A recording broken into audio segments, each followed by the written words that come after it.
Order! Mr. Speaker.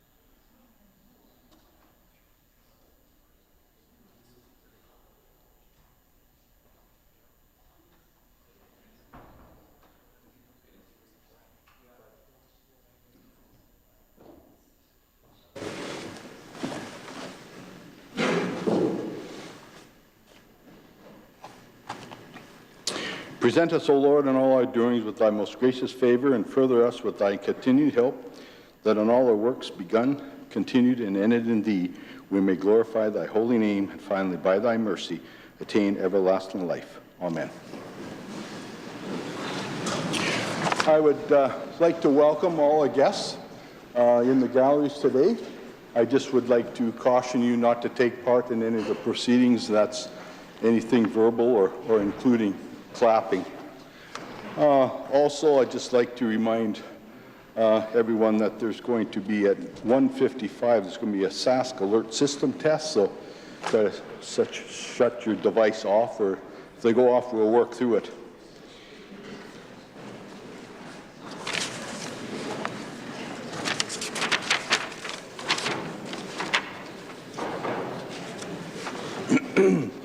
Yesterday, November 15th, 2022, the Deputy House Leader raised a point of order alleging that the member for Regina Rosemont used unparliamentary language during his response to a ministerial statement.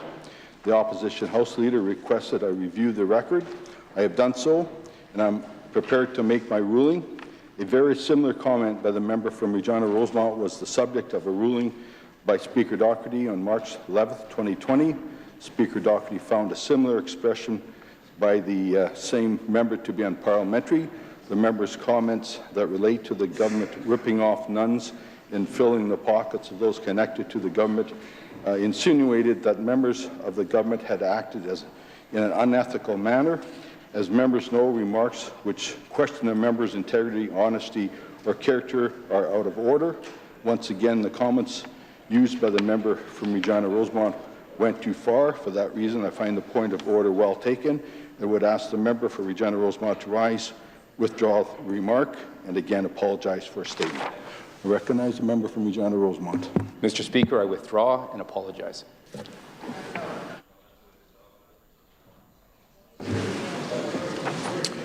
On October 11th, 2022, the Board of Internal Economy recommended to the Legislative Assembly of Saskatchewan that Ms. Sharon Pratchler be appointed to the position of Ombudsman and Public Interest Disclosure Commissioner for the province of Saskatchewan, effective November 1st, 2022.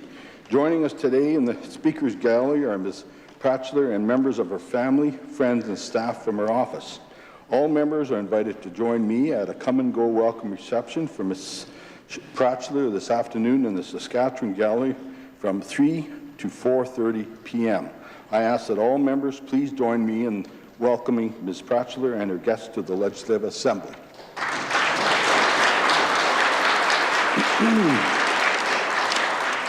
Introduction of guests. I recognize the Premier. Mr. Speaker, I would ask leave for an extended introduction. Leave has been requested for an extended introduction. Is leave granted? Carried. Thank you, Mr. Speaker, and thank you to my colleagues. I would take the opportunity to welcome everyone that has joined us here today. We have new Ombudsman, Mr. Speaker. We have a number of folks from across the province, from our disability community here, a number of students, and so many that have joined us from across the province of Saskatchewan. I welcome all of you here today. And it's also my honour to introduce to you and to this Assembly, Mr. Speaker, in light of a big week and a big weekend in this city, we have with us our CFL Commissioner, Randy Ambrosi. Randy is accompanied by his wife Barb here today in our legislature, Mr. Speaker, and as we all know, it's Grey Cup week. It's Canada's largest party, and it's about to get going in earnest in Regina, Saskatchewan. The Grey Cup is one of the busiest times of year for the staff at CFL headquarters, and Randy can attest to this. And with this year's Grey Cup, this year's Grey Cup game featuring the Winnipeg Blue Bombers and the Toronto Argonauts, Mr. Speaker. And as we are fully aware, it does not feature our beloved Saskatchewan Roughriders. It's a tragedy that we're still processing here in this province, Mr. Speaker. Randy claims he is agnostic when it comes to the outcome of the game on Sunday. Given his position, we can agree that he has to remain scrupulously neutral.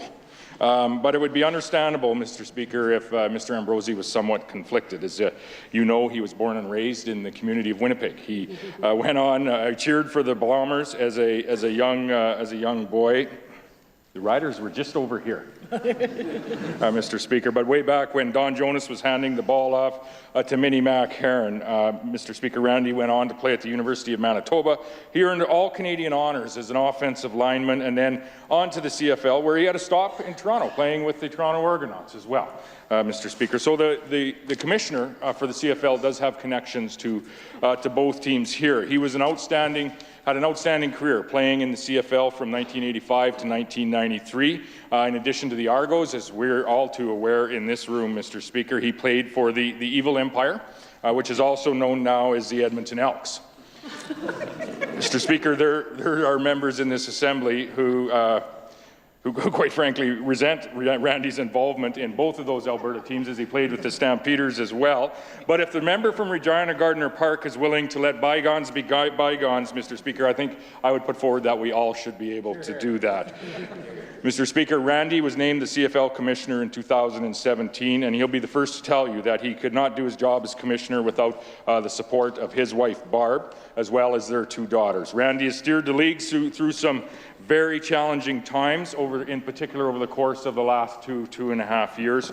Mr. Speaker, the CFL has put on a full slate of games this year. That's the first time since 2019. Scoring was up, and there's a pretty good TV deal in place, and the new revenue sharing agreement is in effect. And I would say that that is all good news for the future of our Canadian Football League. And there's every reason for us to believe that we will be cheering for the Riders at Mosaic. We're going to be, as we should, booing the Bombers for many, many years to come, not just this weekend. Mr. Speaker, I would ask all members to welcome Randy and Barb Ambrosi to our legislature today. Here.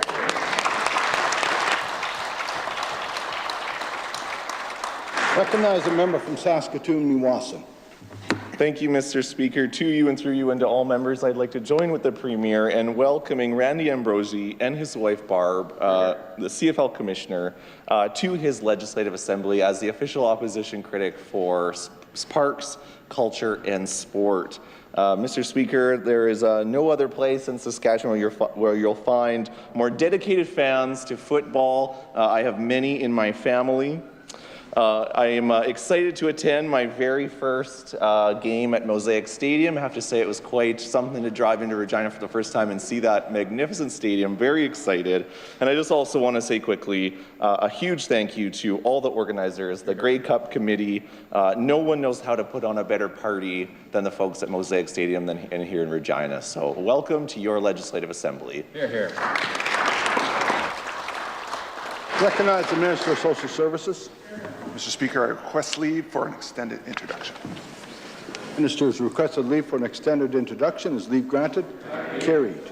Mr. Speaker, the Premier had mentioned it. We have several members of the disability community here with us. We had a bit of a lunch and discussion on the introduction of the Accessibility Saskatchewan Act. The Premier is able to join us as well. So, Mr. Speaker, seated in the Speaker's gallery are our friends from the CNIB, Vice President Crystal Beaudry and staff member Chidima Obegu, representatives from Saskabilities, Executive Director Ian Wilkinson and President Michelle Hunter, representatives from Métis Nation Saskatchewan, including Mark Friesen and Vice President Virginia Lacroix, SARC's Executive Director Amy McNeil, and seated on the chamber floor Our representatives from Saskatchewan Deaf and Hard of Hearing Services, including Director Naren Gillies, Staff Member Patricia Spicer, and ASL interpreters Sue Schmidt and Brandy Radcliffe, who you see signing here today. Members from Barrier-Free Saskatchewan, President Robin East, his spouse Verlena, and Vice President Brenda Edel. From the Voice of People with Disabilities, Board Member Charlene Egger. Our friends from Inclusion Saskatchewan, including Director Sandrea Verboom and Advocate Jamie Ellis. Staff from Spinal Cord Injury Saskatchewan, including Executive Director Lionel Scott and Staff Member Farza Nazir. Mr. Speaker, these organizations do essential work for people with disabilities in our province. There are several folks from the ministry here as well. I want to thank these important stakeholders here today and their colleagues, not in attendance, for the important work they do each and every day. It's because of these and other partners that Saskatchewan is closer to becoming more inclusive and accessible place where everyone can fully participate. So, Mr. Speaker, I ask all members of the Assembly to help me in joining these important guests here today. Hear, hear.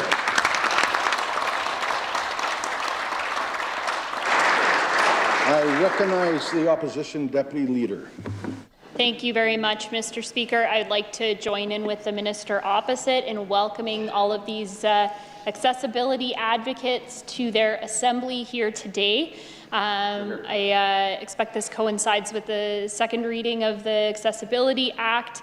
I want to thank all of these individuals for their leadership in community, all of the ways that they advocate for folks who can't often speak for themselves, and in their advice that they're providing to the ministry throughout the minister, but also in the programs that they access day to day. Because without that on-the-ground experience, there can't be improvement. We know that there's work to do, but I do want to thank you for everything that you've been putting forward on the front lines and for all of the advice that you're providing.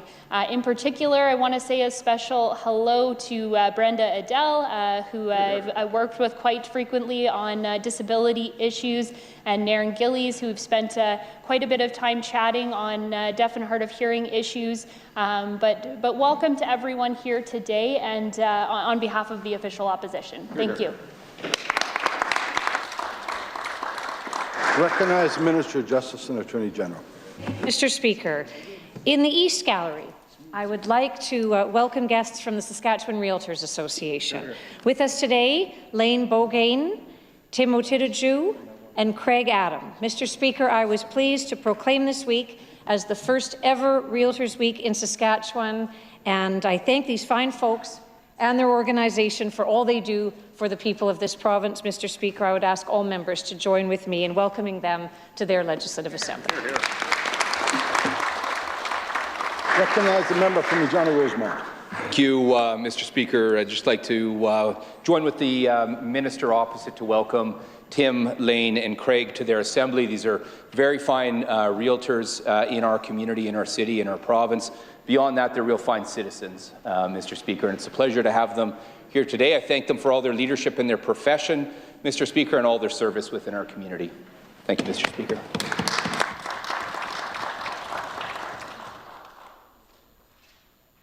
Recognize the Minister of Sask Bills. Thank you, Mr. Speaker. Mr. Speaker, there are 19 public service employees seated in your Speaker's gallery today.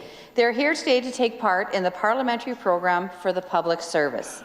The program includes a tour of the Legislative Building, briefings presented by various branches of the Legislative Assembly Service and Executive Council, an opportunity to sit in the Speaker's gallery and observe question period and other House business, brief meetings with members from both sides of the House, and I do have the honour to be able to speak with them after proceedings today, so I'm really looking forward to that, Mr. Speaker. The participants are employees from the following ministries: Advanced Education, Agriculture, Education, Health, Government Relations, Immigration and Career Training, Public Service Commission, Social Services, and the Legislative Assembly Services. Please join me in welcoming these very important visitors to their Legislative Assembly today. Thank you, Mr. Speaker. Recognize the member from Regina Douglas Park. Thank you, Mr. Speaker. It's my honour to join with the Minister in welcoming these 19 public service employees to their legislative gallery. As the Minister mentioned, they're taking part in a parliamentary program today. They get the opportunity to speak with the Minister, and I'm looking forward to also having a chance to chat with them as well. I hope that they enjoy their day. I hope they enjoy the proceedings. Thank you so much for the work that you do every single day in your work as public servants. I ask all members to join me in welcoming them to their Legislative Assembly.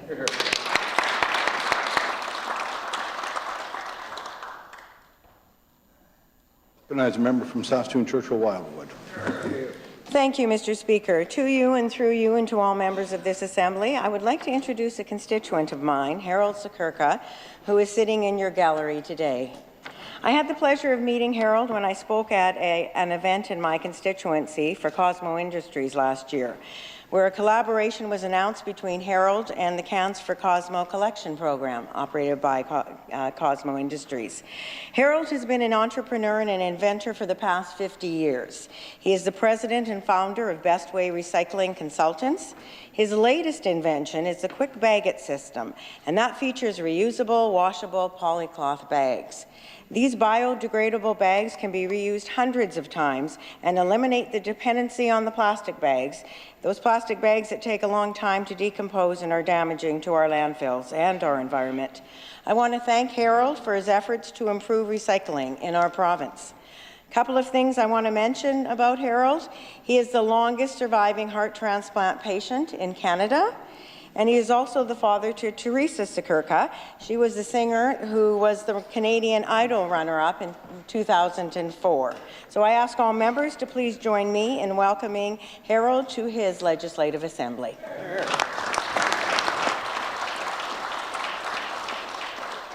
Recognize the Minister of Environment. Mr. Speaker, I would just like to join with my colleague in welcoming Mr. Sakirka here today to this legislature. I will be meeting later on with Mr. Sakirka, and I very much look forward to that opportunity and that conversation. So with that, I would just welcome you here to your legislature. Hear, hear.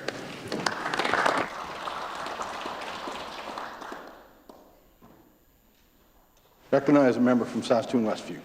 Thank you, Mr. Speaker. Mr. Speaker, today I'd like to welcome and recognize 25 students that are grade 8 students that are down here today from Carolyn Robbins School in Saskatoon, along with teachers Jennifer Hogg, Erin Murray, and Connie Kanakin. Mr. Speaker, a little bit of trivia on the Carolyn Robbins School. It was built by a sitting member here today. He helped his father to build it. And that was probably about 60 years ago. The member from Saskatoon Southeast helped to build that school. I don't want to give away his age or anything, but so I look forward to meeting with you after session, and please help me welcome these grade 8 students to their assembly. Thank you.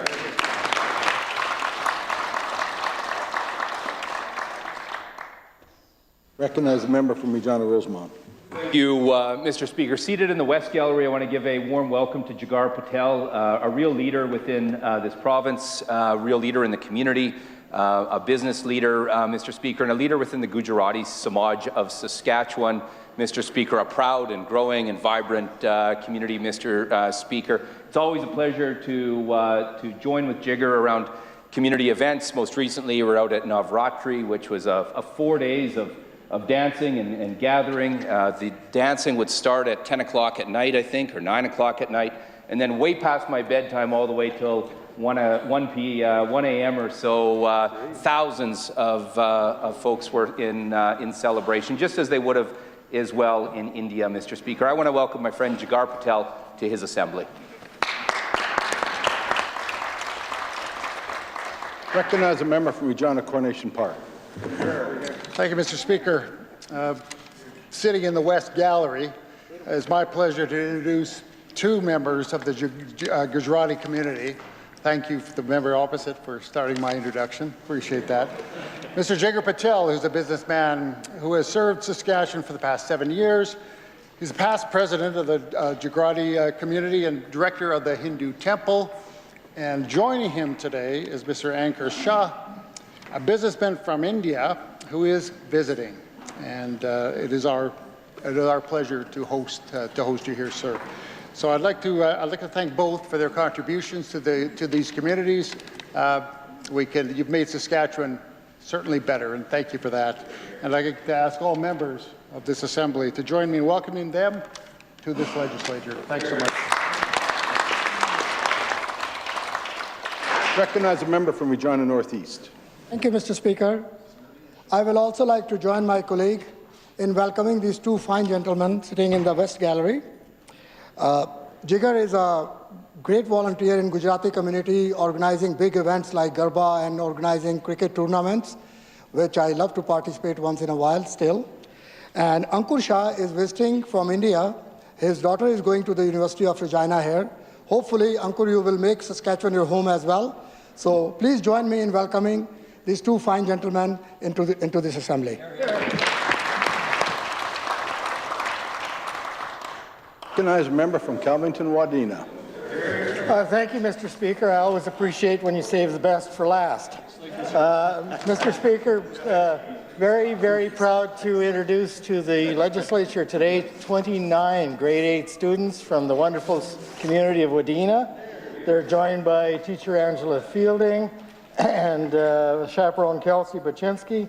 And I want to note in particular two special guests among them, two grade 8 students who have recently arrived from the Ukraine. Please welcome Anton and Vlad to this Legislative Assembly and the rest of our guests to their Legislative Assembly.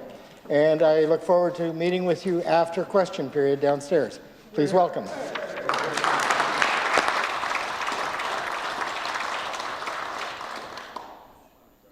Presenting petitions, I recognize the Deputy Leader of the Opposition. Thank you very much, Mr. Speaker. I rise once again today to present a petition to the Legislative Assembly of Saskatchewan to immediately create a bipartisan committee on the mental health and addictions crisis. It's been more than 2 years since the passing of the Suicide Prevention Act, and it's past time for this government to put their words into action. It's completely unacceptable that this government sits on their hands while suicide rates for Indigenous people in Saskatchewan are 4 times higher than non-Indigenous people. And according to a new report by the FSIN, rates of hospitalization for self-harm are also significantly higher for First Nations people than everyone else, 7 times higher for females and 4 times higher for males. It's past time to act, Mr. Speaker. I'll read the prayer. We, in the prayer that reads as follows, respectfully request that the Legislative Assembly of Saskatchewan call on the Government of Saskatchewan to immediately create a bipartisan legislative committee on mental health and addictions crisis. This petition today is signed by individuals from Air-Ronge, La Ronge, and Saskatoon. Mr. Speaker, I do so present. Recognize a member from Athabasca. Thank you, Mr. Speaker. We, the undersigned residents of the province of Saskatchewan, wish to bring to your attention the following: that the Liberal NDP federal government continues to infringe on the constitutional rights of the province of Saskatchewan and implement policies that are detrimental to our province's economic well-being. That the commitments and actions the federal government have made the control of Saskatchewan resources rights unclear. That an unsupportive federal government will continue to impede Saskatchewan's potential to play a global role in providing resources in the world market. We, in the prayer that reads as follows, respectfully request that the Legislative Assembly of Saskatchewan take the following action: to call upon the Government of Saskatchewan to implement Saskatchewan's first policies and legislation that will support the development of Saskatchewan as a global supplier of food, fuel, and fertilizer without federal infringement of Saskatchewan's constitutional authority. Signed by members from Lipton and Balgonie. I so present. Recognize a member from Saskatoon Eastview. Thank you, Mr. Speaker. Happy to bring forth concerns from people of Saskatchewan through this petition to the government to fix the rural healthcare staffing crisis. Those who signed the petition today would like the Assembly to know that recruitment and retention of healthcare professionals is a particular issue in rural healthcare facilities, and that this problem has led to many emergency room closures, acute care closures, lab closures, x-ray service disruptions, and that those problems continue throughout the pandemic, which continues through this province. I'd like to note today that healthcare workers and their families are valuable assets. They contribute to our communities, they contribute economically. These are good paying jobs that every community in Saskatchewan relies on. We know that currently going on today in Saskatoon is the 2022 SARM Convention, and that rural health care continues to be a major concern for those rural leaders. And last year, 94% of their delegates voted in favour of a resolution acknowledging the nursing and health care shortage crisis. I'll read the prayer, Mr. Speaker. We in the prayer that reads as follows: respectfully request that the Legislative Assembly of Saskatchewan call on the Government of Saskatchewan to fix the rural health care staffing crisis. Today, this petition is signed by folks from Wilkie and Unity, and I do so present. Here, here. Recognize a member from Saskatoon, Meewasin.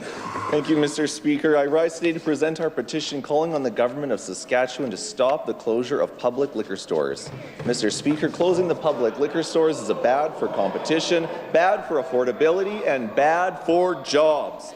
Losing good, mortgage-paying jobs during an affordability crisis is a terrible jobs plan, especially before Christmas. The undersigned residents would like to bring to our attention the following: that public liquor stores have remained profitable and self-sufficient while providing good, paying, stable employment for 350 Saskatchewan residents, despite the competitive of private and non-profit or for-profit liquor stores. And the shuttering of the remaining 34 remaining public stores across Saskatchewan will see the loss of those 350 jobs.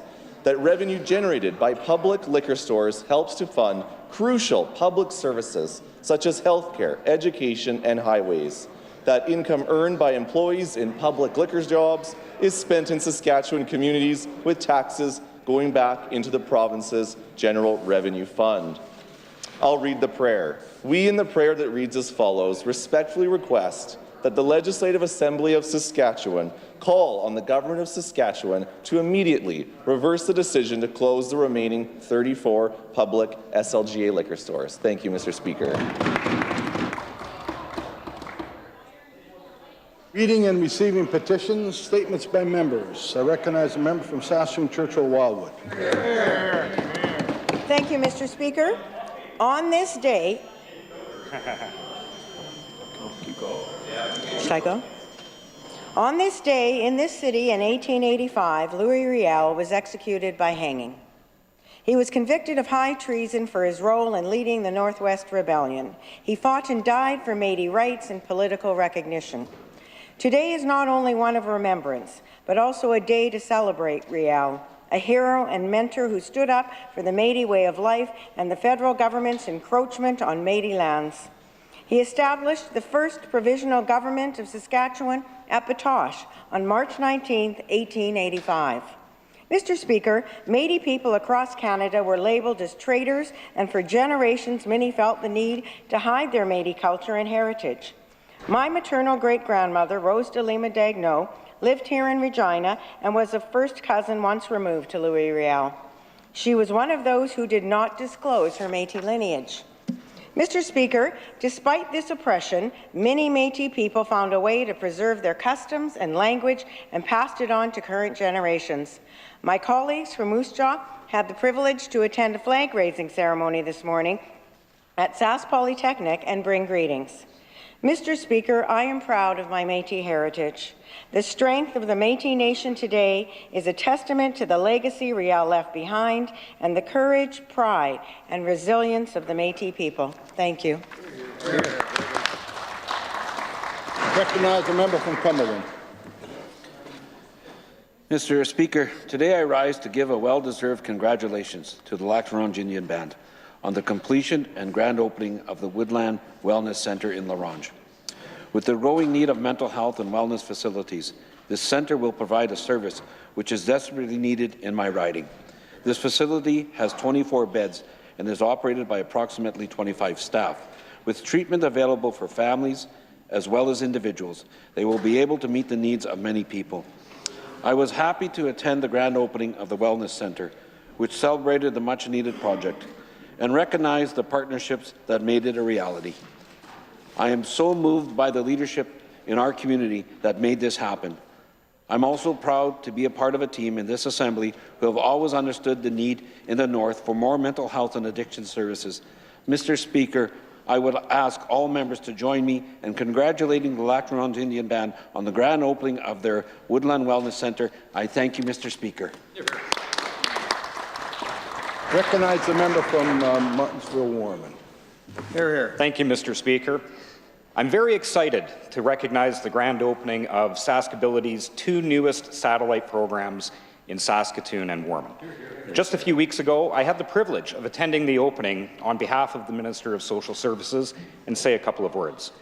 It's because of our community partners like Saskability's that Saskatchewan is closer to becoming a more inclusive and accessible place where everyone has the supports they need to reach their full potential.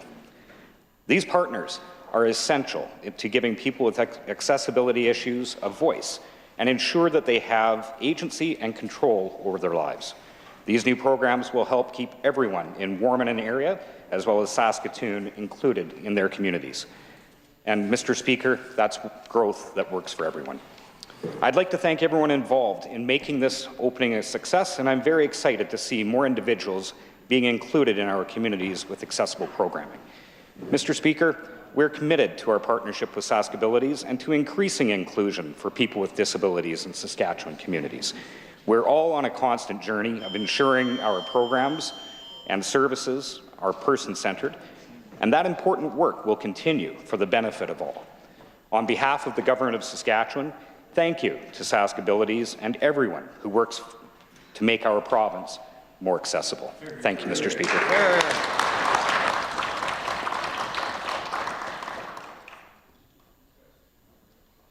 Recognize the Deputy Leader of the Opposition. Thank you, Mr. Speaker. I rise today to recognize Transgender Awareness Week, which takes place from November 14th to November 18th of this year. Trans, non-binary, and two-spirit people are going through social, medical, and legal transitions to access gender-affirming care, and yet are presented with barrier after barrier.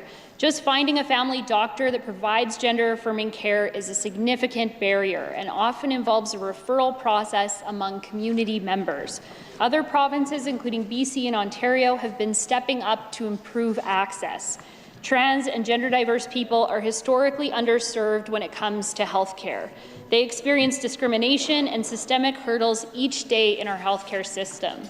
We need to listen to the lived experience of community members and research and recommendations coming from the Canadian Professional Association of Transgender Health and the World Association for Transgender Health Standards of Care. We need to ensure that all primary care providers are knowledgeable on trans health care and that gender reassignment surgery is available without unnecessary delays in the approval process. We need to provide culturally appropriate care, timely mental health care, and to support the good organizations who are working to connect people with services. Mr. Speaker, on Transgender Awareness Week, I urge all members of this Assembly to do better. Thank you, Mr. Speaker. Recognize a member from Batoche. Thank you, Mr. Speaker. I rise today with great news coming out of our world-class forestry industry and to announce a timber allocation for yet another company in our province. Our government is proud to announce the allocation of over 100,000 cubic meters of hardwood timber to Pivot Furniture, based in Prince Albert. Mr. Speaker, Pivot is a new company that utilizes locally sourced timber and builds many different types of home furniture and names each design based on a town here in Saskatchewan. Pivot has invested millions and has plans for even more growth and jobs in PA and Saskatoon, which already accounts for 250 direct jobs in the province. Mr. Speaker, this is yet another investment in our excellent forestry industry and another project that will continue to bring investment and jobs to Saskatchewan. Pivot's work, along with the other 5 major forestry projects on the go, account for nearly 80% our government's growth plan goal of doubling the forestry industry by 2030. Our forestry industry continues to be the North's largest industry with a 27% Indigenous workforce, which we can all take pride in, and that, Mr. Speaker, is growth that works for everyone. Thank you. Recognize a member from Prince Albert Northcote. Thank you, Mr. Speaker. In 2021, this government introduced the Saskatchewan Trafficking Response Team. This is a specialized intelligence-led enforcement team that focuses on addressing illegal weapons, drugs, and human trafficking. Their focus is on long-term investigations to take down sophisticated criminal networks that are targeting vulnerable people. Just last month, Saskatoon police arrested 6 individuals as part of a human trafficking investigation.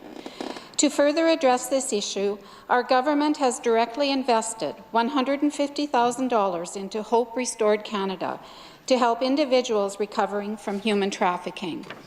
Mr. Speaker, Daleen Kells, their board chair, had this to say: "This funding provides critical one-time support to continue to operate Hope Restored Canada. We are the only program in Saskatchewan with such a mandate and are grateful that the Saskatchewan government recognizes the positive impact Hope Restored Canada continues to make in our communities. These funds will help sexually exploited participants to heal and turn their lives around." Mr. Speaker, this government is committed to building a better quality of life for Saskatchewan people and creating safer communities. That is growth that works for everyone. Thank you. Recognize a member from Kindersley. Thank you, Mr. Speaker. I'd like to take this opportunity to highlight some very good news for the residents of Spiritwood. Spiritwood and District Health Complex recently welcomed 2 new physicians to the community, bringing them up to their full complement of 3. As you may have been hearing these last couple months, difficulty recruiting healthcare professionals is a challenge that communities across the nation and the rest of the world are facing. The difference here in Saskatchewan is that we have programs like SIPA, as well as an aggressive 4-point action plan to recruit, train, incentivize, and retain over 1,000 more healthcare workers to communities across the province, the most ambitious plan in the nation. Just last month, services were also fully resumed in Biggar at their health centre. Because of this plan, this will equate to success for health centres across the province. That definitely is growth that works for everyone. Dr. Motoresi is the most recent physician to join Spiritwood community earlier this month. Dr. Karami joined the Spiritwood community in August. They joined Dr. Pearson, who is currently the longest-serving physician in Spiritwood, and we certainly thank him for his continued service. Mr. Speaker, our province is known for its great people and great communities, and I ask that all members please join me in welcoming our newest residents and thank them for choosing Saskatchewan. Hear, hear. Question period. I recognize the Deputy Leader of the Opposition. Mr. Speaker, parents across the province are scared, and rightly so. Classrooms are half empty because so many kids are sick. Flus, COVID, and RSV are spiking with no end in sight, and sick kids are ending up in our emergency rooms and waiting too long for care. This is the tip of the iceberg, Mr. Speaker, and we're expecting a long winter ahead. ERs are bursting at the seams, pediatric wards are full. What is the plan? Recognize the Minister of Health. Thank you very much, Mr. Speaker. And Dr. Shahab was available this week to talk specifically about this. Mr. Speaker, we've been very transparent in giving out our CRIS report every 2 weeks to show what the status is. Yes, we are seeing an influx of RSV and flu in our communities, Mr. Speaker, and also COVID, but very, very low levels of COVID, Mr. Speaker. This is a seasonal thing that the healthcare providers are prepared for, Mr. Speaker.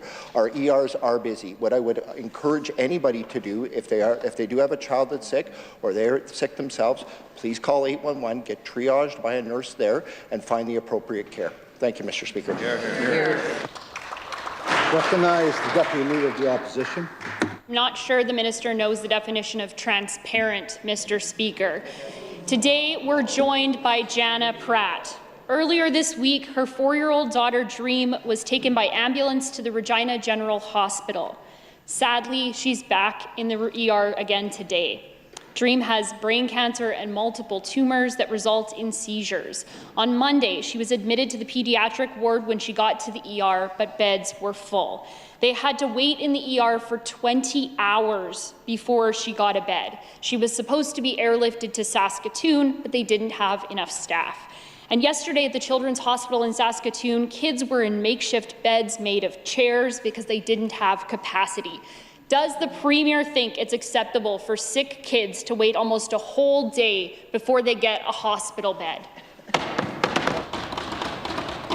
Recognize the Minister of Health. Thank you, Mr. Speaker.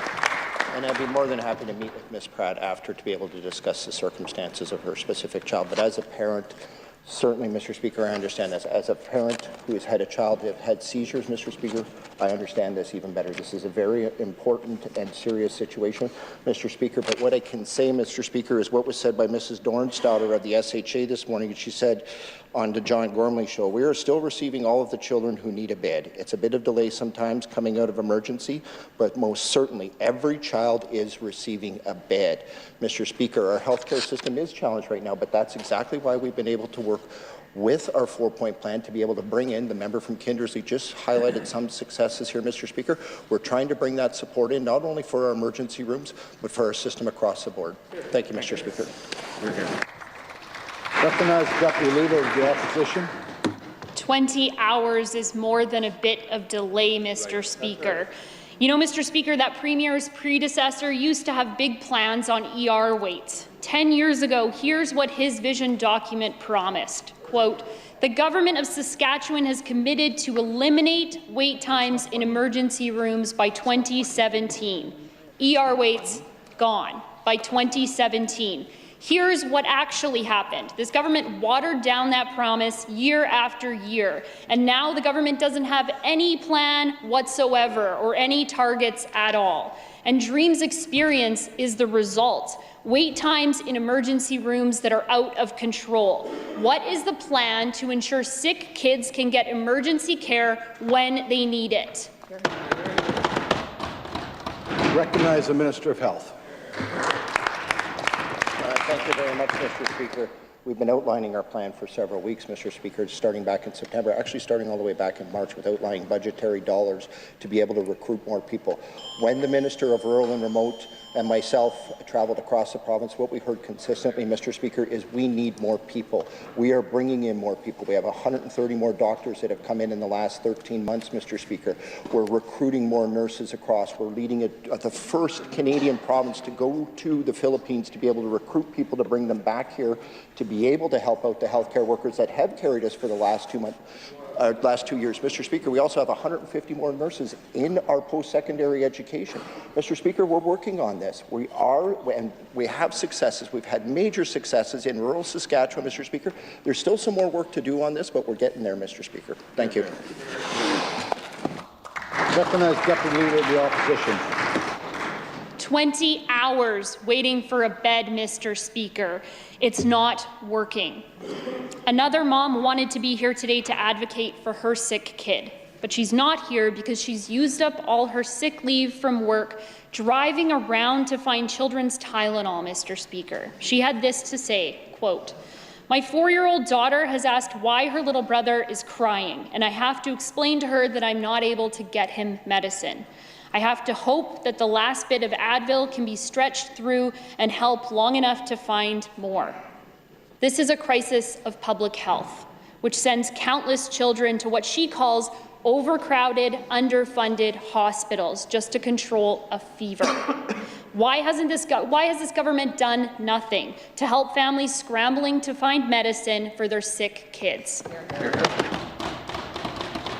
Recognize the Minister of Health. Thank you, Mr. Speaker.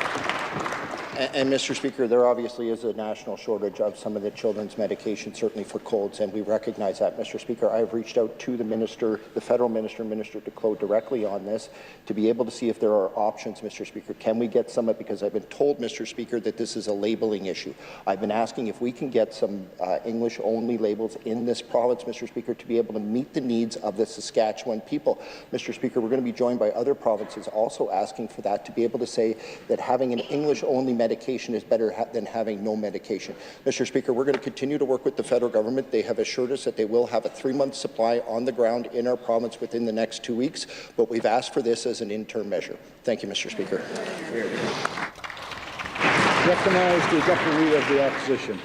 Mr. Speaker, countless families are dealing with sick kids, which is a serious public health issue. We know that 811 nurses are referring multiple toddlers each shift to emergency rooms because parents can't get high fevers under control. The time parents spend in ERs, searching pharmacies, and staying home from work is only adding to the economic stress most families are facing. We think it's only fair that the province publicly report on children's medication shortages, provide timelines on the expected emergency shipments, and meaningfully collaborate with the federal government on supply distribution. Can we get those promises today? Recognize the Minister of Health. Thank you, Mr. Speaker.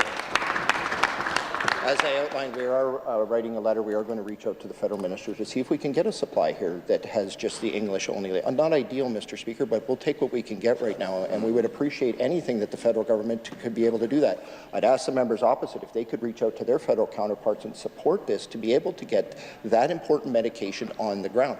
But what I can also inform the House of, Mr. Speaker, is just the other day, Mr. Fougere, the president of the Pharmacy Association, said this on John Gormley. He said, just to repeat, that parents should not be worried. They can find what they need from a pharmacist, Mr. Speaker, and don't stockpile the medication.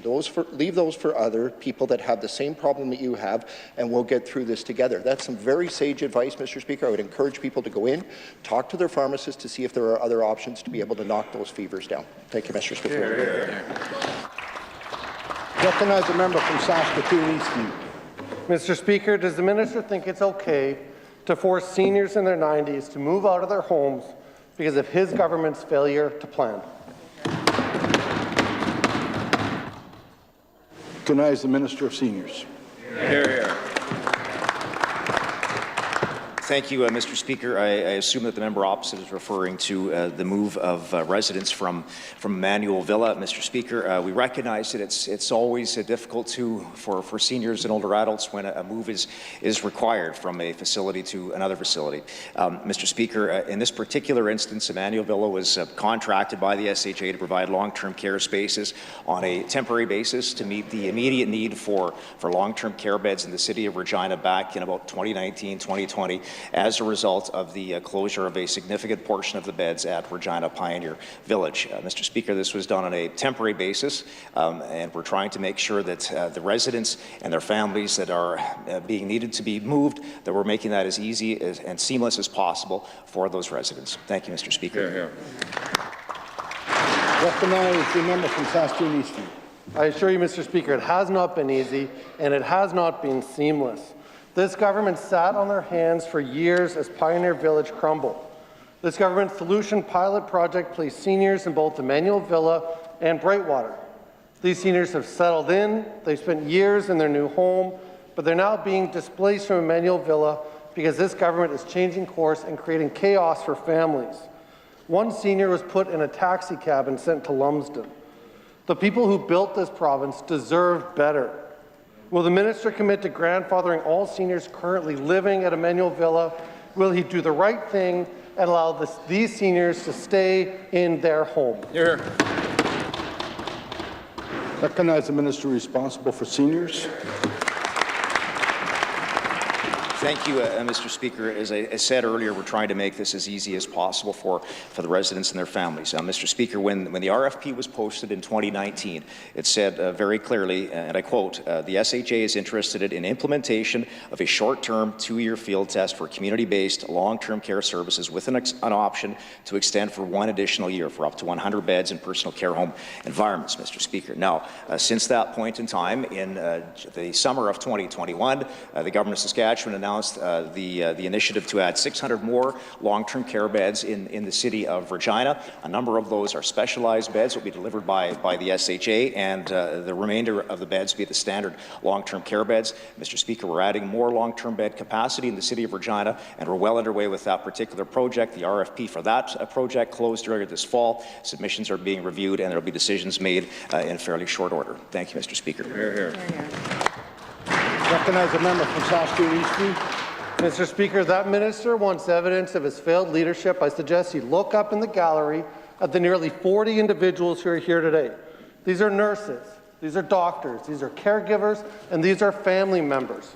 They're here today because they've been waiting to meet with that minister for weeks.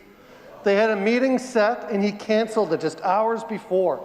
Top to bottom, this minister has created a complete mess. People are confused, people are frustrated, and people are afraid. They're here today requesting a meeting with that minister to resolve the situation. Will he follow through on his commitment and meet with them today? Hear, hear.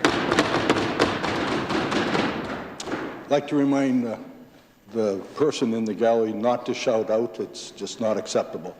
I recognize the Minister responsible for seniors.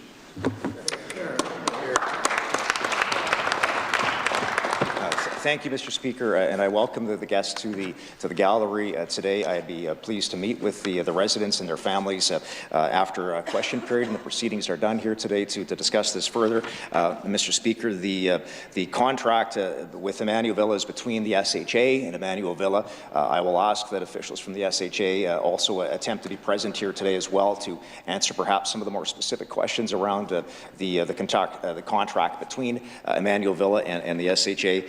Again, Mr. Speaker, we're doing everything we can to try to make sure that we're making this as easy as possible for residents, offering a bed for each and every one of those residents. And if there is a bed open at a facility of their choice, we're working to try to accommodate as that as well, Mr. Speaker. Thank you once again.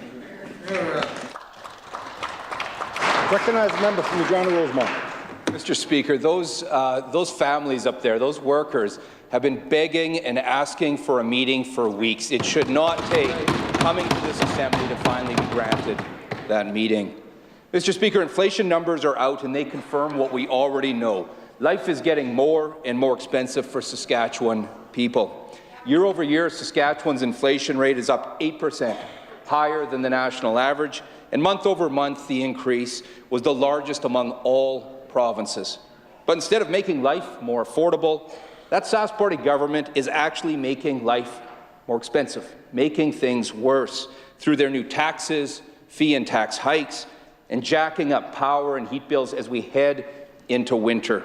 How on earth can that tired and out-of-touch Sask Party government keep making life more expensive during a cost of living crisis? Recognize Minister of Finance.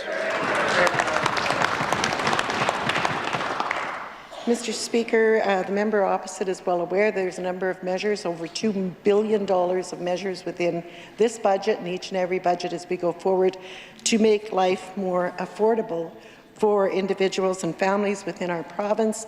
He also is aware that we have the lowest utility bundle within the country, Mr. Speaker, to make life more affordable for individuals and families within our province, Mr. Speaker.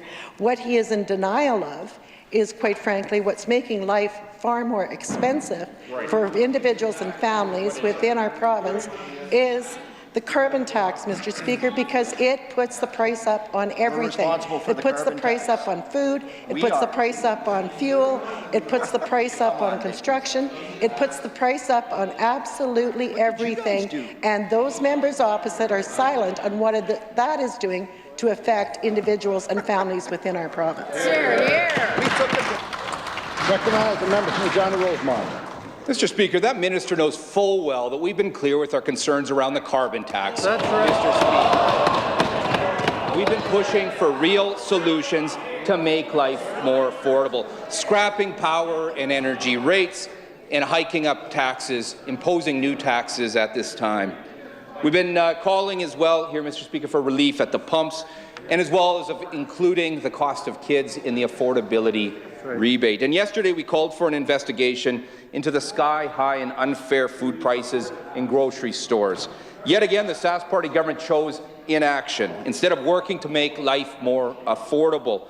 Why did that government, that's fallen just so out of touch with Saskatchewan people, block a committee to get to the bottom of these high prices in groceries and to tackle this issue for Saskatchewan people? Hear, hear.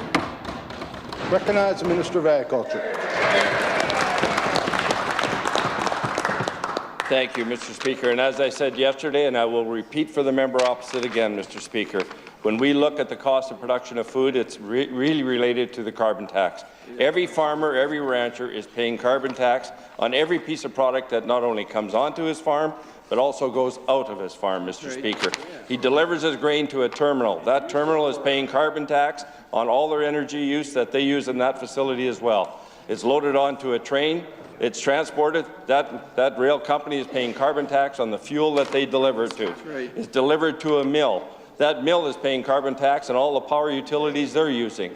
That mill delivers the flour to a bakery. That local bakery is paying carbon tax on every utility they're using as well. If you want to talk about the cost of food and the increase of it, let's talk about the carbon tax, which they support, Mr. Speaker. Recognize the member for Regina-Wilkes. Nonsense again from the Minister, Mr. Speaker, who knows that we've stood up on this issue, Mr. Speaker. You know, we've been door-knocking as teams of MLAs, Mr. Speaker. We were out again last night, door after door, family after family. The top concern is the cost of living and the fact that that government is making things worse with their fee and tax hikes, their new taxes, and by jacking up power and heat bills during an affordability crisis. All to pay for their mismanagement over the years, the GTH, the bypass, and so much more, Mr. Speaker. And now, they won't even lift a finger to address the unfair food and meat pricing here in Saskatchewan. It's a matter of fairness for consumers and for livestock producers. Why won't this government actually stand up for Saskatchewan people and producers and investigate what's going on with groceries and unfair meat pricing? That's right. Recognize the Minister of Agriculture. Well, Mr. Speaker, I guess I have to repeat the last answer because, Mr. Speaker, it's the same thing. And this government has done a lot of good things in the agriculture sector. We have, and we've done a lot for the livestock sector as well. Last year, you look at what we paid out on the agri-recovery at $200 a head for the cow-calf producers here in the province of Saskatchewan. What we did in the Farm and Ranch Water Infrastructure Program, specifically for the cattle ranchers here, and raising the grants to $150,000 for them to get long-term water sustainability, Mr. Speaker. It goes right back to the carbon tax, Mr. Speaker, and everything that we're paying on. If they would start to realize that the food producers are paying carbon tax on everything we do in and out, and it ends up that the buyer, the customer in the grocery store is paying carbon tax after carbon tax after carbon tax after carbon tax, Mr. Speaker. And until those members opposite realize that and come out and say no to the carbon tax, to Justin Trudeau and Jagmeet's policies, the same as with the fertilizer emissions as well, Mr. Speaker. Thank you. Recognize the member for Regina-Rosemont. Mr. Speaker, while rejecting our call yesterday and that of the stock growers of Saskatchewan, that Agriculture Minister asked for a pat on the back, Mr. Speaker. You can't make this stuff up. You know, he's the Agriculture Minister, and he rolls over for the consolidated meat packing industry, JBS, Cargill, Mr. Speaker, and instead of standing up for Saskatchewan producers and consumers, Mr. Speaker. People are paying 10, 20, and 30% more for meat at the grocery store. But between the consolidated meat packers and the big grocery chains, those dollars aren't making their way back to Saskatchewan producers in a fair way. The Agriculture Minister should want to know what's going on and what he can do to help instead of blocking action on this front. Honestly, why did he block the investigation into meat pricing and the meat packing and meat processing industry yesterday, an investigation that the stock growers themselves have called for? Recognize the Minister of Agriculture. Thank you, Mr. Speaker.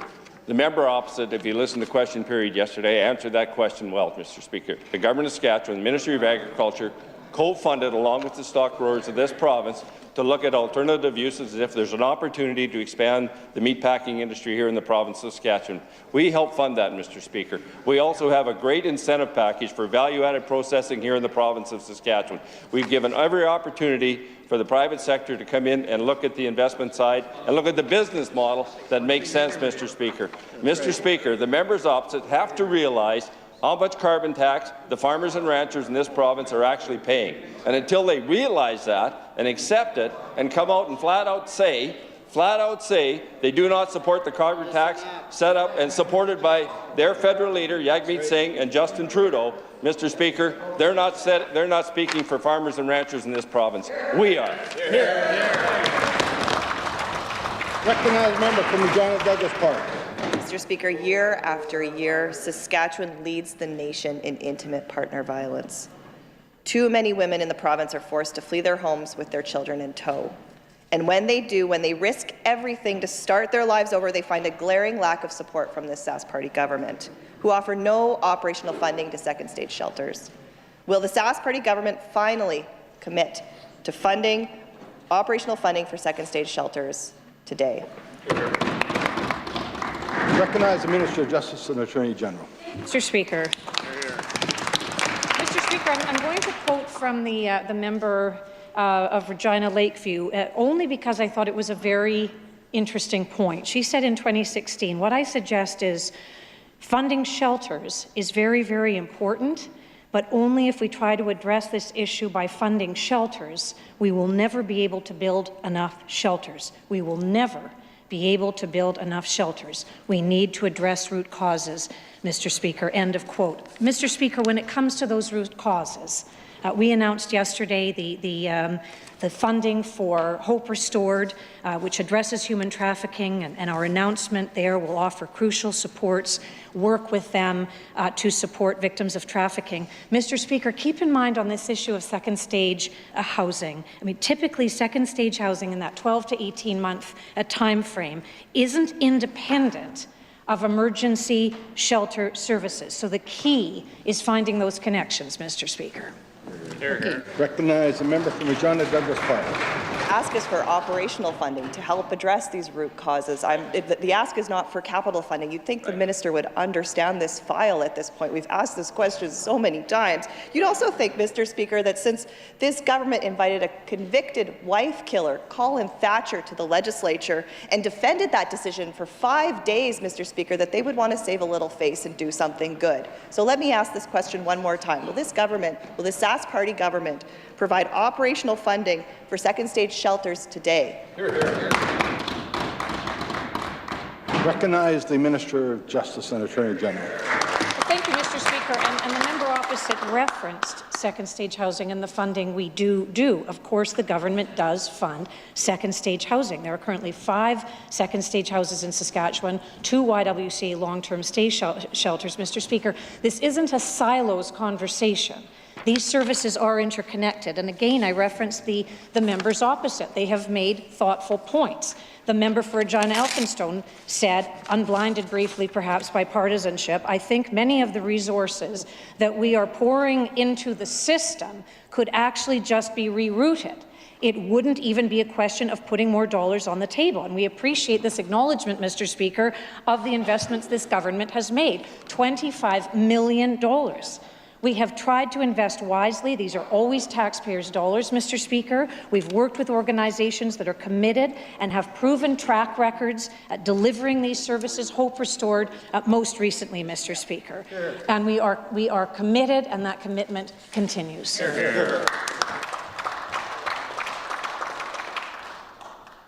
Recognize the Government Deputy House Leader. Point of order, Mr. Speaker. Point of order. Speaker, when the Minister of Health was giving a response, the Sask alert went off. At that point, the member from Rosemont said clearly, lie detector. It could be heard by all in the House, Mr. Speaker. This is obviously unparliamentary language. The member should stand in his place and apologize for a second time today. 2 a day. I recognize the member from Regina Rosemont. Withdraw and apologize again. Thanks for putting it on the record.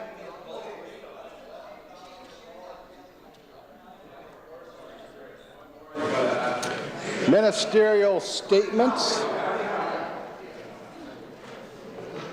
Introduction of bills. Presenting reports by standing and special committees. Orders of the day. Question number 43, asked by Ms. Wilson. I recognize the government whip. Thank you, Mr. Speaker. I wish to order question number 43. Question 43 is ordered. Government orders, second readings. Item number 1, the Honourable Mr. Makowski to move second reading of Bill number 103, the Accessibility Saskatchewan Act. I recognize the Minister of Social Services. Mr. Speaker, it gives me pleasure to rise today to move second reading of the Accessible Saskatchewan Act. This bill represents an important step in creating a more inclusive and accessible province for all people in Saskatchewan. This bill, if passed, will prevent and remove barriers for people in Saskatchewan who identify as having disabilities. Mr. Speaker, in 2017, Canadian survey on disability indicated that persons with disabilities make up approximately 24.3% of our population. 7 years ago, our government introduced Saskatchewan's disability strategy, a 10-year plan to create an inclusive province for persons with disabilities. One of the recommendations was to create accessible communities for all.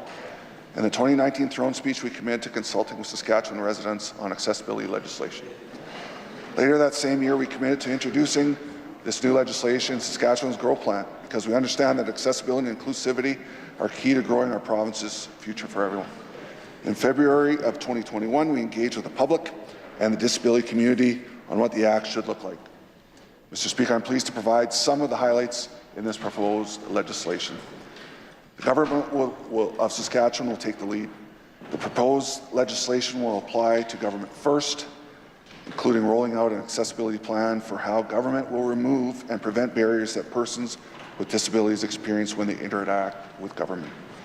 As we proceed on this journey, we will remain committed to the principle of nothing about us without us, and we will continue to engage with persons with disabilities on this important work. The bill provides for an accessibility advisory committee to be appointed, with at least half the members being persons with disabilities or from organizations that represent persons with disabilities. This committee will advise the government on the development of accessibility standards. A Saskatchewan Accessibility Office will be established to administer this new legislation.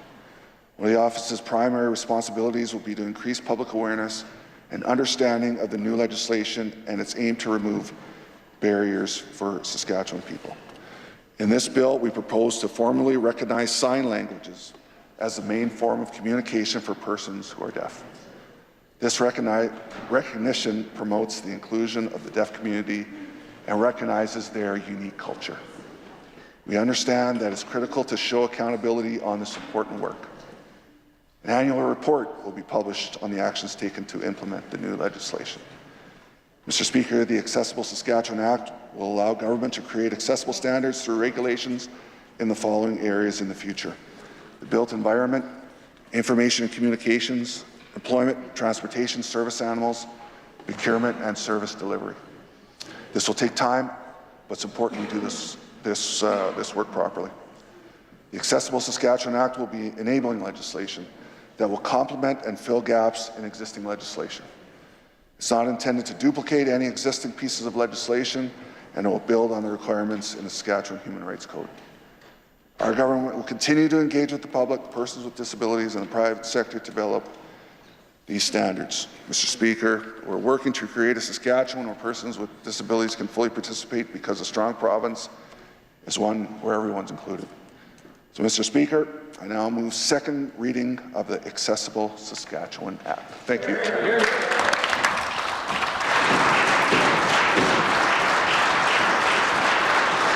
It has been moved that Bill number 103 be now read a second time. Is Assembly ready for the question? I recognize the member from Regina Douglas Park. Thank you, Mr. Speaker. It's my honour to join into the debate on Bill 103, the Accessible Saskatchewan Act. I'd like to join with members on both sides in welcoming all of the folks who are here in the gallery today who I know have worked closely with government on getting this legislation introduced in the fashion that it is.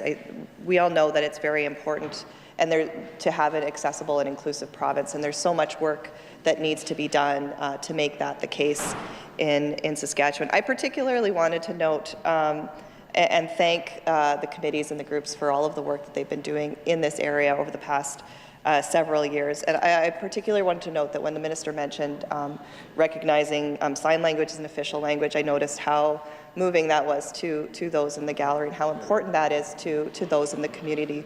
We're very happy to see that happen.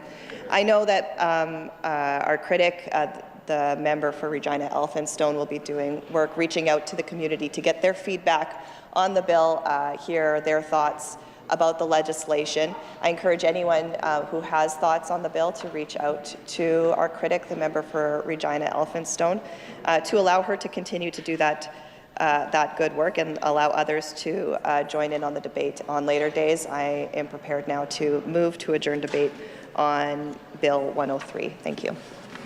Members move to adjourn debate. It is a pleasure of the Assembly to adopt the motion. Carries. Government orders, adjourn debates. Item number 1, resume debate on the second reading motion for Bill number 88, the Saskatchewan First Act. Mr. Love. Recognize the member from Saskatoon-Meewasin. Thank you, Mr. Speaker. It's an honor today to join in debate, rise and speak on Bill 88, the Saskatchewan First Act.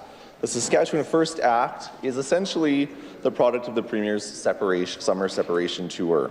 A separation tour that consisted of a series of closed-door meetings that did not consult with those who needed to be heard on this legislation, first and foremost Saskatchewan First Nations and Métis people. The Sask First Act is essentially the legislative arm of the extensively panned white paper released at the end of that tour. I need not to read into the record any more quotes about child's high chairs and spaghetti dinners, Mr. Speaker, but after a summer on the doorstep, I can safely say the idea of provincial autonomy was on no one's minds. Mr. Speaker, folks saw through this autonomy tour, and now they're watching a government in its senior years present a grandstanding piece of legislation designed to largely distract from its failures in so many areas. The chaos in our healthcare system, the inability to create good jobs, and their failure to meaningfully address the affordability crisis. These are real concerns of Saskatchewan voters. In short, this bill has 3 main parts for consideration. This bill essentially reasserts that Saskatchewan has exclusive jurisdiction over exploration, development, and management of natural resources, over forestry, power generation, and fertilizer use. By the minister's own account, this bill does not change the Constitution. Instead, it's an expensive message to the federal government with clarifying words in our Constitution. All assertions that already exist in that Constitution. The bill goes on with amendments to the Saskatchewan Act and the Constitution Act of 1867 to add such provisions, reasserting legislative jurisdiction over natural resources, forestry, and power generation, and stresses the importance of these sectors to Saskatchewan. Again, all already exist in the Constitution. Where this bill adds something new, it is in establishing an economic impact assessment tribunal which will examine and report on the impacts of federal policies on Saskatchewan. While new, this is likely something any government can and should already be doing. In a nutshell, this bill does nothing new to help Saskatchewan people as we continue to move forward in an increasingly changing world. Mr. Speaker, Saskatchewan New Democrats will always stand up for Saskatchewan. We always have. But introducing redundant legislation doesn't do anything new to improve the lives of Saskatchewan people.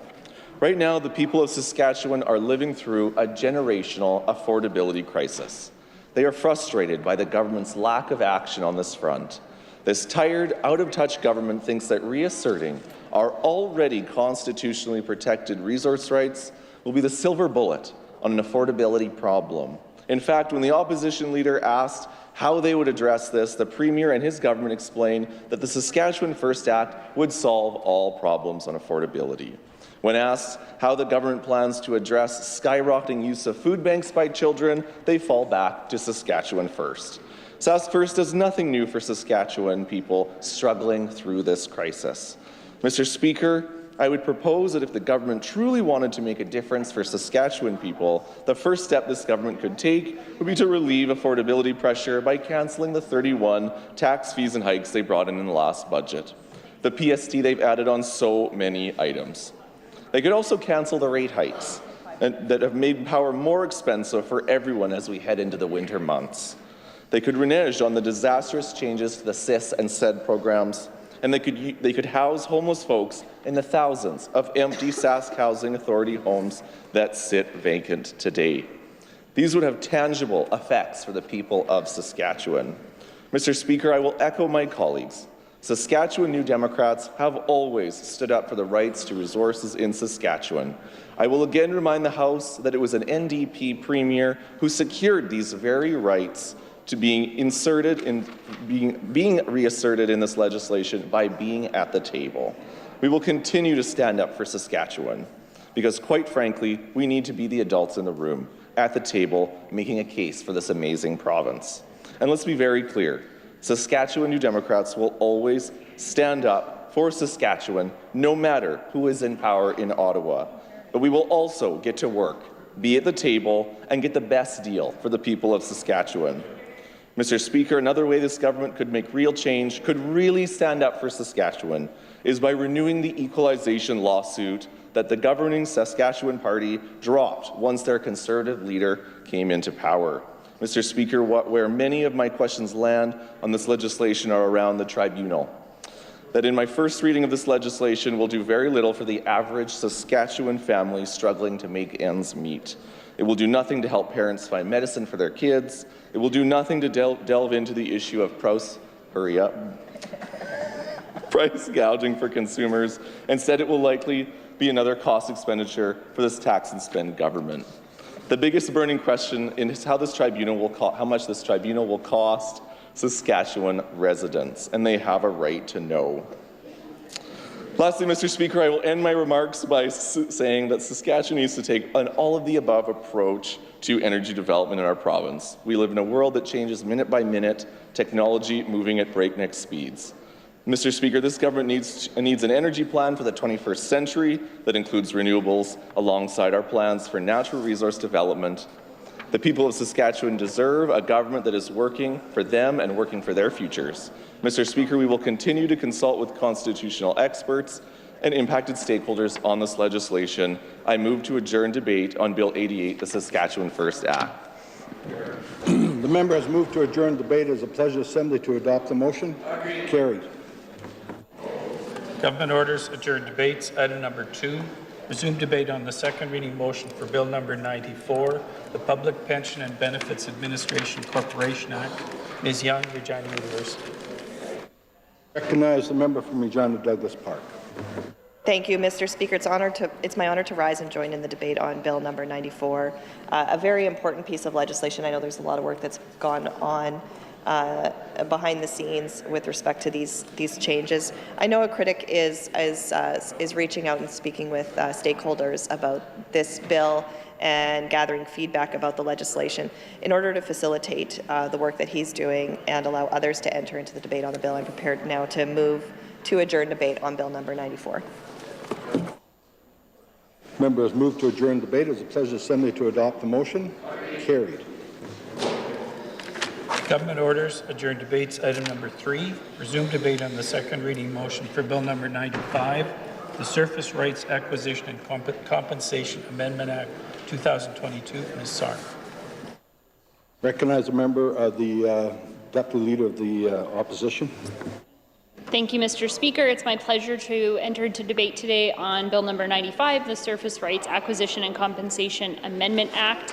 It's my understanding that this bill hasn't been updated since maybe the 60s, Mr. Speaker. It governs the relationship between oil companies and landowners. There are a lot of issues that have come up since the last time this legislation came forward. I know that this government almost brought forward some legislation at one point and then didn't put it forward. So we know that these changes are badly needed to make sure that landowners are fairly compensated. and that this bill will amend the Surface Rights Act to allow for the Board of Arbitration to hear cases involving delinquent payments. So this will allow them to issue an order for payment on oil and gas companies that owe them money. Currently, neither the Ministry nor the Surface Rights Boards can assist landowners in recovering these payments, so we know this is something that is of great importance to property owners. We will have a great deal to say and look at this, Mr. Speaker, but with that, I would move to adjourn debate on this bill for today. Member has moved to adjourn debate. Is it the pleasure of the Assembly to adopt the motion? Carried. Government orders, adjourn debates. Item number 4, resume debate on the second reading motion for Bill number 96, the Leaf Cutting Beekeepers Registration Repeal Act. Ms. Sarr. Recognize the member from Cumberland. Thank you, Mr. Speaker. To join in on Bill number 96, the Leaf Cutting Beekeepers Registration Repeals Act. Just looking at some of the comments that Minister made, he's repealing an act, obviously, to make sure that I guess individuals out there who are looking at keeping bees and stuff have the opportunity to do that. And from my understanding, I talked to my colleague who's a critic and asking, like, what exactly does this mean? And then looking through some of the comments the minister made, it's actually doesn't sound like there's much going to change. It's still supporting the beekeepers the way they normally do. It's repealing an act that actually is no longer needed as they feel. But the minister said that he's consulted with the beekeepers and those individuals who are in this industry, and we all know that we love the bees and the honey that's out there. And we know my colleagues have talked about some of the challenges beekeepers have had with many bees, but really, for me, I don't want to have much more conversation other than what the minister put on the record. My colleague will, as a critic, will reach out, and if there's any concerns, they can reach out to the critic. At this point, I think it's simple. It's being repealed, and on that note, I'm prepared to move adjournment on Bill number 96. Member has moved to adjourn debate. Is the pleasure of Assembly to adopt the motion? Carried. Government orders, adjourn debates. Item number 5, resume debate on the second reading motion for Bill number 97, the Architects Amendment Act 2022. Ms. Young, Regina University. Recognize the member from Saskatoon Eastview.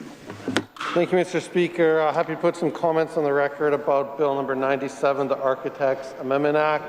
I understand that this act is primarily focused on looking at the issuing of architect licenses to persons or corporations engaged in trade agreements, and that it gives the government of Saskatchewan the ability to identify the agreements that are relevant to this act. So whenever there's that amount of trust, you know, certainly with a government that is lately, you know, made a number of missteps and absolutely downgrading our reputation and done a number of things to embarrass our province, and the trust that they will carry out acts like this in a way that increases our reputation is somewhat at risk, but that is the state that this leadership has led us to.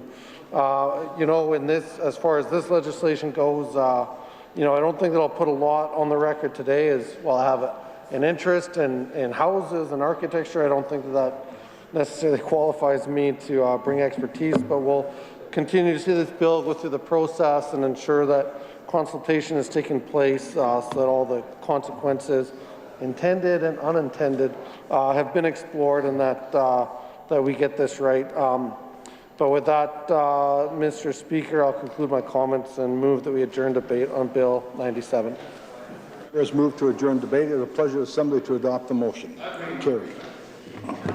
Government orders, adjourn debates. Item number 6, resume debate on the second reading motion for Bill number 98, the Saskatchewan Public Safety Agency Amendment Act 2022. Mr. Teed. Recognize the member from Cumberland. Thank you, Mr. Speaker. To join in on the debate, Bill number 96, the Saskatchewan Public Safety Agencies Amendment Act 2022. You know, Mr. Speaker, I know that sometimes my colleagues have made certain comments about wildfires, and I know coming from the Cumberland constituency and living in La Ronge area, we have many wildfires, and over the years, It's been pretty bad, and we see our environment changing and global warming causing more and more concerns, and people are seeing that some of the challenges that we're faced when it comes to global warming and when it comes to fires. We've gone through a lot in northern Saskatchewan. Our leaders, I give them credit, frontline workers, those people who go out and fight the fires and make sure that we're safe, first responders, there's many of them, work in our municipalities, work within our fire departments. They do some great work as they protect our communities and try to save lives. And I give them credit, Mr. Speaker, for all the good work that is being done to make sure northern people and the rest of the province, when we have wildfires, whoever responds to them does the good job that needs to be done and tries to protect our property and our lives. But having said that, this is being changed here, and I know I'm going to kind of think a little bit about, okay, if somebody is a cause of a fire, and I was trying to understand this. So if you're a citizen or a municipality, or if there's somebody who causes a fire, the government has the ability with legislation to, I guess, find you in that you're responsible for the cost of a fire, wildfire, or whatever. I guess what I'm looking at, and I know my colleagues will be asking questions, it sounds like it's giving powers to the minister, that the minister will have the ability to say, yes, no, we're going to collect, the Crown needs to collect this money from you, or the minister can write it off saying there's no way we can collect this money. And I've had some questions, and I know I'm going to ask my colleague, the critic, exactly how is this going to roll out. And I know that the critic will reach out to people, individuals, finding out exactly how is this going to be. And I know that as we go through adjourned debates and we ask for clarification and some of the questions, there's committee work that gets done, and there'll be a lot of questions where they'll get to ask that when we're done with the talking and adjourned debates. It will go to the next process where in committee we can ask some questions of the minister and officials, and the critic can get some of the answers if it's needed. And it gives the critic and all of us the ability to reach out to our leaders, those communities that are impacted when it comes to legislation. And when you're giving certain powers to ministers, you want to make sure, that is this the right legislation? Have they consulted with the people that it's going to impact and those individuals? And that's what we're going to try to hope, that this is what's happened, and that this piece of legislation, amendments coming forward, is being done because it is something that is needed, and it is the right changes, because we don't want to not get it right. We want to make sure we make changes to legislation instead of it coming back. So let's just make sure everyone's done the work. We'll do our side as opposition. We'll do what we need to do, allowing people to reach out to us, and if they have any concerns or questions, we will do what we can as opposition, and that my colleague will do what they can do in committee and asking the questions that were needed. Now, having said that, I'm not. I don't think I have a lot more that I want to talk about on this bill, and I'm prepared to move adjournment on Bill number 98. The member has moved to adjourn debate. Is it the pleasure of Assembly to adopt the motion? Carried. Government orders adjourn debates. Item number 7, resume debate on the second reading motion for Bill number 99, the Emergency 911 System Amendment Act 2022. Ms. Young, Regina, and Herson. I recognize the member from Cumberland. Thank you, Mr. Deputy Speaker. To join in on Bill 99, the Emergency 911 Systems Amendment Act 2022.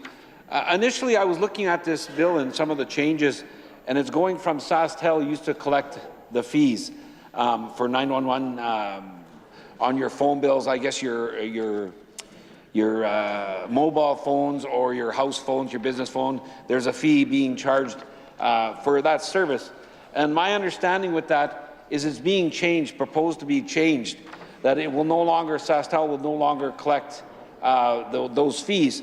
And it will be, I guess, another way, if my understanding, and that there'll be another way, the public safety agency, somebody, and I guess we're going to have to find out and get some of those questions. Who will be collecting that, if that is what I'm understanding?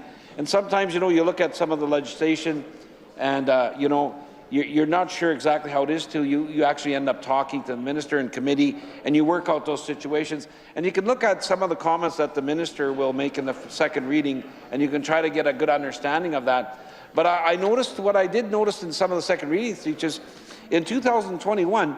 The 911 fees, I think, was just about doubled, is what if I remember correctly. I'm going to check that to be sure. In 2021, that the fees were increased for 911 by quite a bit of amount, and I was a little concerned, what's the purpose for that? And I guess we're going to find out. We'll have an opportunity to ask some questions. But that was just one thing I noticed in some of the comments. So I was like, wow, I thought we were paying pretty good. And, you know, 911 does a great service. I want to be very clear on that, and it's nothing to do with the 911 service that I've called. If I've never needed to call, and I know others have used it, 911, and my grandkids have used it, and it's a valuable tool when you're into safety. Now, Mr. Deputy Speaker, you know, this gives me I love legislation like this because it gives us opportunities to come back and reflect. And we have a Highway 106. And it's it's Highway 106 to the north. You know, it's interesting that highway. If you drive on the Hanson Lake Road, we call it, you cannot dial and get 911 because there's no cell service. And I just want to say, I wish this government would maybe find ways to put up towers for the residents that are in the Creighton area, DeChambeau, Sandy Bay, Pelican Narrows, Denair Beach. Creighton, as I mentioned. I wish they would make sure that 911, because this is a good service. It is. It truly is. I wish that they would provide cell service for those residents up in the north that can't dial 911 because you don't have cell service. I wish that's something they would focus on. And maybe if they did generate a little bit of more money, they could take some of that money and help out with towers. You know, so having said that, I was going to go on a little bit about that and given other areas where we could do that, but I don't think I'm going to do that. I just wanted to make the point. 911 does a good service. People need it in an emergency, and I know families, I've talked to before, families have had serious accidents on the Hanson Lake Road and have stayed there for hours, injured, severely injured, and we've seen that happen. I've talked about other emergencies that have happened where people will call 911, and I think about Kinsale, and when we've had an accident there and an ambulance gone in, I could use that. You want to have that service, and it does provide a good service, but sometimes we hope that it would be opened up to more of an area where people have access in an emergency, like the Hanson Lake Road, and there are other areas. And I know that you know, we're gonna be asking for supports, and we'll continue to put the pressure on behalf of the leadership in those areas, and the residents have raised that a concern when their family and loved ones have been injured. They've asked this government to please help them up there and do the right thing, and let's provide cell service for emergencies for families who need to call 911 when they have to. So I'm at this point, I'm actually prepared to conclude my remarks, and I'll move adjournment on the bill number 99. The member has moved to adjourn debate. Is it the pleasure of Assembly to adopt the motion? Government orders, adjourn debates, item number 8. Resume debate on the second reading motion for bill number 100, the Miscellaneous Statutes Accretion Amendment Act 2022. Mr. Teed. I recognize the member from Saskatoon Eastview. Thank you, Mr. Deputy Speaker. I'll put just a few brief comments on the record in relation to Bill 100, the Miscellaneous Statutes Accretion Amendment Act. You know, I had to look up this word, and I think it's one that most of us were unfamiliar with, although it's getting tossed around the Assembly a lot lately. So accretion is the opposite of erosion. It's the increase or gradual accumulation of sediments. And I understand in this bill it's particularly looking at a couple of things that I want to flag in my short comments. Number one, this bill recognizes that extreme weather events will occur to increase accretion, and while I am caught off guard a little bit by this government acknowledging that climate change has an impact on our planet, on our province here in Saskatchewan, I'm really quite caught off guard to see that they're acknowledging this scientific fact. We on this side, we do believe in science, and I appreciate seeing it enter into our discussion here, although with recent discussions on the Loch Ness Monster and the like, plesiosaurus still existing today, it's just one of the sad states that we have here that's become a bit of an embarrassment to our province that we have to debate scientific facts. But here we are talking about accretion.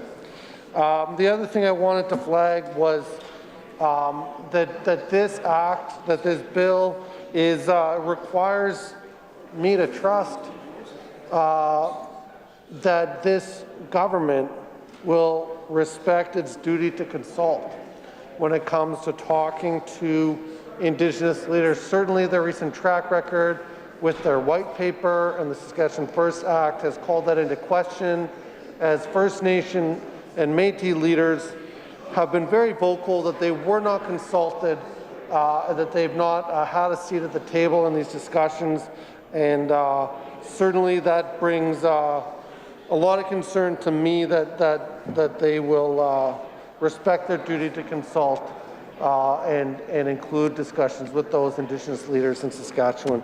So those are my concerns, Mr. Deputy Speaker, but for now I'll look to see this proceed through adjourned debates. I listen to my colleagues and our critic, but at this time I will move that we adjourn debate on Bill 100. The member has moved to adjourn debate. Is it the pleasure of Assembly to adopt the motion? Carried. Government orders, adjourned debates. Item number 10, resume debate on the second reading motion for Bill number 101, the Child and Family Services Amendment Act 2022 is... I recognize the member from Regina Douglas Park. Thank you, Mr. Deputy Speaker. It's my honor to rise today and enter into the debate on Bill number 101, the Child and Family Services Amendment Act. Mr. Deputy Speaker, I understand this bill does several things. One of the things it does is raise coverage of children from 16 to 18 years old, which will expand the options that are available to children who are older. I guess one of the changes will allow 16 to 17-year-olds to agree to be provided funding while living alone. I understand that the bill will also prioritize familial cultural continuity for decisions about Indigenous children. Mr. Deputy Speaker, the bill requires police to notify the band of any Indigenous child who's apprehended of the decisions of custody arrest hearings so that they can participate if they wish to. Further, the individuals have the right to request information about children who are in custody, though the ministry has the right to refuse it if it could pose a danger. Mr. Deputy Speaker, it's important, particularly with the change that expands the ability for 16, 17-year-olds to be offered independence if they want it, but ultimately we need to ensure that those children are provided with the rights and protections that they